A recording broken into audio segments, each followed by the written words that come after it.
안녕하십니까. 사랑하는 북국중앙교회 성도 여러분.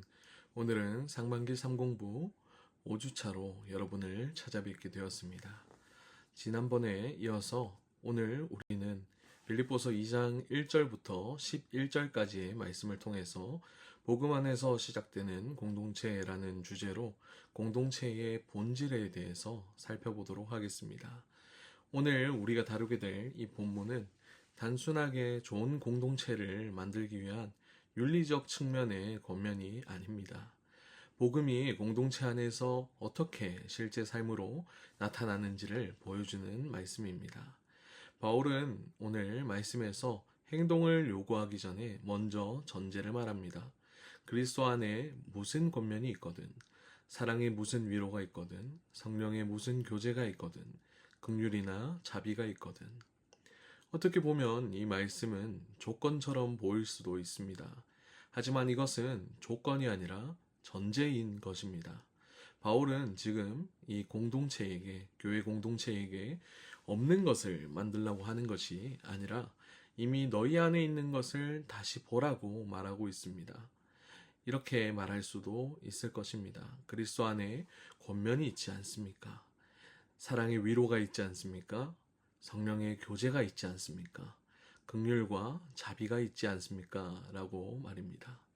이 모든 것은 우리 공동체가 만들어내야 할 것이 아니라 이미 주님께서 복음 안에서 주신 현실인 것입니다. 따라서 공동체는 인간의 노력으로 시작되는 것이 아니라 그리스도 안에서 이미 시작된 관계 위에서 세워지는 것을 알 수 있습니다. 그래서 오늘 우리는 이 말씀을 통해서 질문을 던져보았으면 좋겠습니다. 우리는 공동체를 만들어야 할 대상으로 보고 있는지 아니면 이미 주어진 복음의 관계로 이해하고 있는지를 말입니다. 먼저 본문의 구조에 대해서 살펴보도록 하겠습니다. 먼저 1절부터 4절까지는 공동체의 모습이 무엇인지를 말하고 있습니다. 그 다음에는 5절에서 8절까지 그 기준이 되는 그리스도의 낮아지심에 대해서 말하고 있습니다. 마지막으로는 9절부터 11절까지 말씀, 하나님께서 그리스도를 높이시는 장면이 나타납니다. 이 흐름은 매우 중요하다고 볼 수 있습니다. 공동체의 모습은 인간적인 노력으로 만들어지는 것이 아니라 그리스도의 마음에서 시작되며 그 결과는 결국 하나님께서 드러내신다는 것을 보여주는 것입니다. 즉 오늘 본문 말씀은 복음이 삶 속에서 어떻게 나타나는지를 정확하게 설명하고 있는 구조로 나타나고 있습니다. 우선 첫 번째 공동체의 모습에 대해서 살펴보도록 하겠습니다. 우리 사도 바울은 빌립보서 2장 2절 말씀에 마음을 같이하여 같은 사랑을 가지고 뜻을 합하며 한 마음을 품어라고 이야기하고 있습니다. 이는 공동체의 모습을 말하면서 바울이 연합을 강조하고 있는 것을 알 수 있는데요. 그런데 여기서 말하는 연합은 성격이 맞는 상태도 아니고 각자의 의견이 완전히 일치하는 상태도 아니라는 것입니다. 사람은 모두 제각각 다르고 성향도 다르고 생각도 다르고 경험도 다르고 기준도 다릅니다. 그런데도 우리가 정말로 하나가 될 수 있는 이유는 이 공동체의 기준이 하나이기 때문입니다. 복음이 기준이 될 때에 서로 다른 사람들이 하나의 방향을 향해서 움직이게 됩니다. 그래서 바울은 감정을 맞추라고 하지 않고 마음을 같이 하라고 말하고 있습니다. 이 마음은 인간적인 감정이 아니라 복음이 만들어내는 방향성인 것입니다. 결국 공동체의 연합은 사람이 맞추는 것이 아니라 이 복음이라는 기준을 맞추는 데서 시작됩니다.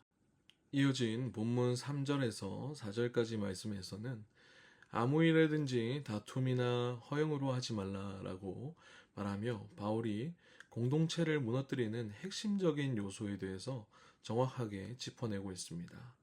바로 다툼과 허영입니다. 다툼은 관계를 깨트리는 정말로 악한 요소입니다. 또한 허영은 자신을 중심에 놓게 만드는 악한 요소이지요. 이 두 가지는 겉으로는 다르게 보이지만 뿌리는 하나입니다. 바로 자기 중심성이라는 것입니다. 사람이 자기 자신을 기준으로 삼기 시작하면 반드시 충돌이 생기게 됩니다. 그래서 문제는 행동이 아니라 기준인 것입니다. 이어지는 말씀은 공동체를 세우는 원리입니다. 겸손한 마음으로 각각 자기보다 다른 사람을 낮게 여기라. 각각 자기 일을 돌볼 뿐더러 다른 사람들의 일을 돌보라. 겸손은 단순히 자기 자신을 낮추는 감정이 아닙니다. 겸손은 자기 중심에서 타인 중심으로 기준이 이동하는 것입니다. 그래서 겸손은 태도의 문제가 아니라 삶의 구조가 바뀌는 것입니다. 내가 중심에 있을 때에 공동체는 무너지게 될 것입니다. 하지만 다른 사람을 향해 그 시선이 열릴 때에 공동체는 세워진다는 것입니다. 결국 사도 바울이 오늘 말씀을 통해서 전하고자 하는 이 공동체의 핵심은 바로 자기를 중심에 두지 않는 삶, 이것이 겸손이고 이것이 공동체를 세우는 방식이라는 것이었습니다. 이어서 오늘 5강에서 두 번째로 배울 사실은 그리스도의 낮아지심입니다. 오늘 빌립보서 2장 5절 말씀에 너희 안에 이 마음을 품으라 곧 그리스도 예수의 마음이니, 이 구절이 오늘 5강 내용의 핵심입니다. 앞에서 말한 모든 명령의 근거가 여기 있다는 것입니다. 겸손하라, 연합하라. 이것은 억지로 만들어내는 윤리적인 측면의 이야기가 아닙니다. 그리스도의 마음을 기준으로 할 때에 자연스럽게 나타나는 삶의 모습이 된다는 것입니다. 그리스도의 본질에 대해서 살펴보도록 하겠습니다. 2장 6절 말씀에 그는 근본 하나님의 본체시나 라고 말하고 있는데요. 이는 모르페, 존재의 본질적인 상태를 말하는 것입니다. 본체는 즉 단순한 외형이나 모습이 아니라 존재의 본질적 상태를 말한다는 것이죠. 즉 예수님은 하나님과 동일한 본질을 가지신 분이라는 것입니다. 이 말씀은 예수님께서 참 하나님 되신 분이심을 분명하게 말하고 있는 것입니다. 또한 이어진 하반절 말씀에서는 권리를 붙잡지 않으시는 예수님의 모습이 등장하고 있습니다. 하나님과 동등됨을 취할 것으로 여기지 아니하시고, 여기서 취할 것은 헬라어 아르파고모스이라는 이 헬라어 단어의 개념과 연결되고 있는데요. 이 단어는 움켜쥐고, 무언가를 움켜쥐고 놓지 않는 것을 의미합니다. 예수님께서는 하나님과 동등한 권리를 가지셨지만 그것을 주장하지 않으셨습니다. 신성을 포기하신 것이 아니라 권리를 내려놓으신 것입니다. 이는 자기를 비워 종의 형체를 가지사 사람들과 같이 되셨고 라는 7절의 말씀과 연결이 됩니다.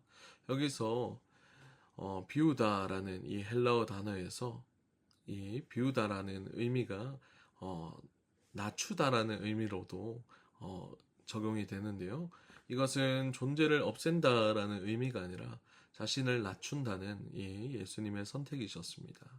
예수님은 참 하나님이시면서 사람으로 오셨습니다. 바로 이것이 예수님의 성육신인 것입니다. 또한 예수님의 낮아지심은 예수님의 순종에 의해서 완전하게 정점을 찍게 됩니다. 사람의 모양으로 나타나서 자기를 낮추시고 죽기까지 복종하셨으니 곧 십자가의 죽으심이라.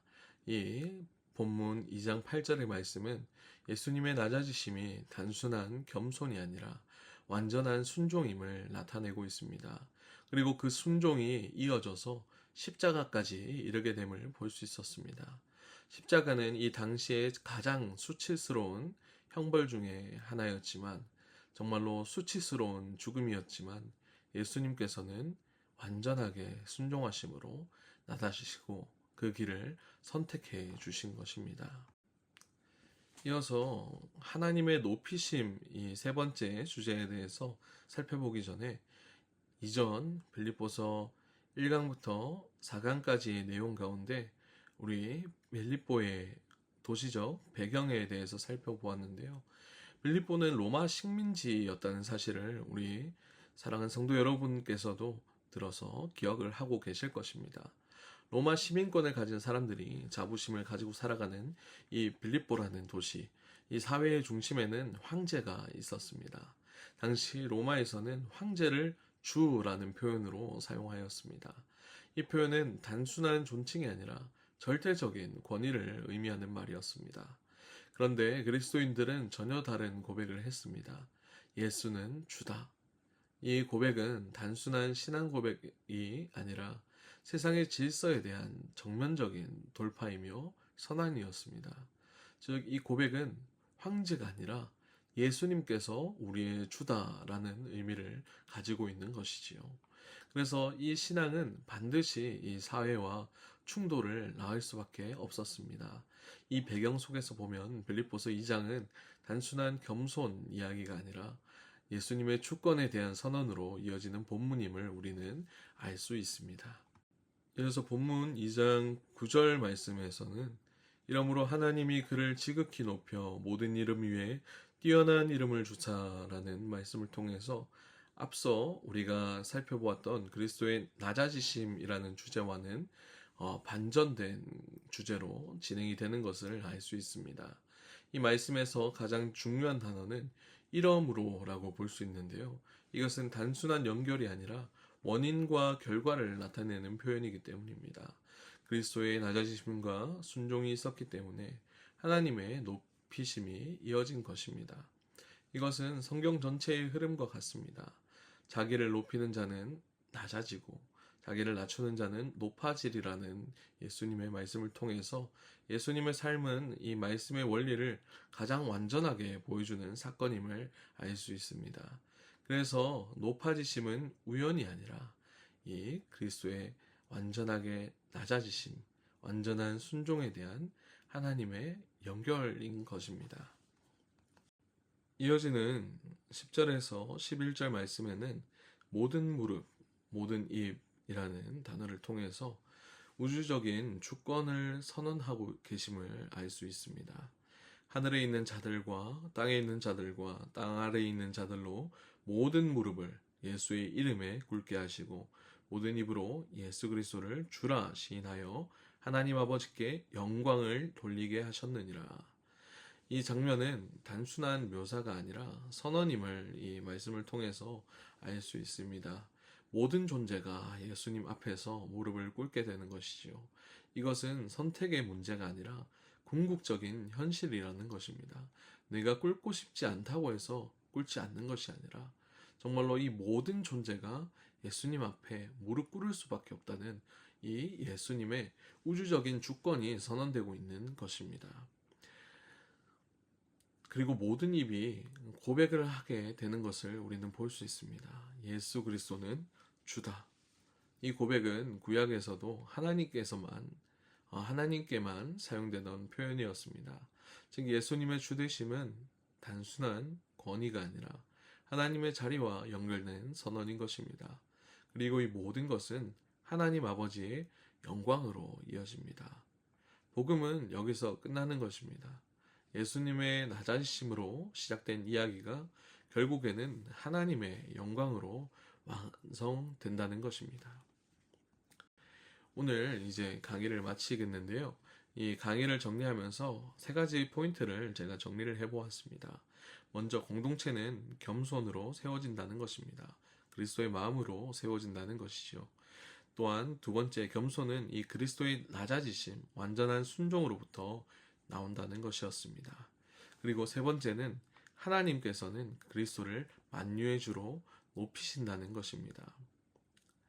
오늘 이 말씀을 통해서 우리가 적용해야 될 것은 나는 정말로 내 권리를 붙잡고 살아가는가? 우리는 정말 우리의 권리만을 요구하면서 살아가는가?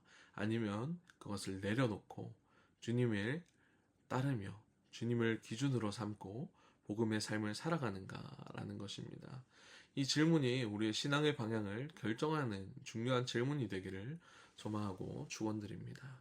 우리가 또한 오늘 말씀 붙들고 기도할 때에 정말로 우리가 그리스도의 마음을 품게 해달라고, 그리고 겸손으로 공동체를 세우게 해달라고, 그리고 또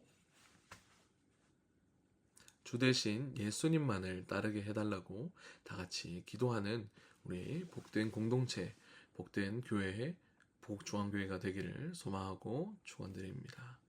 이것으로 강의는 완전하게 마쳤습니다. 수고하셨습니다. 강의물은 꼭 제출해 주시기 부탁드립니다.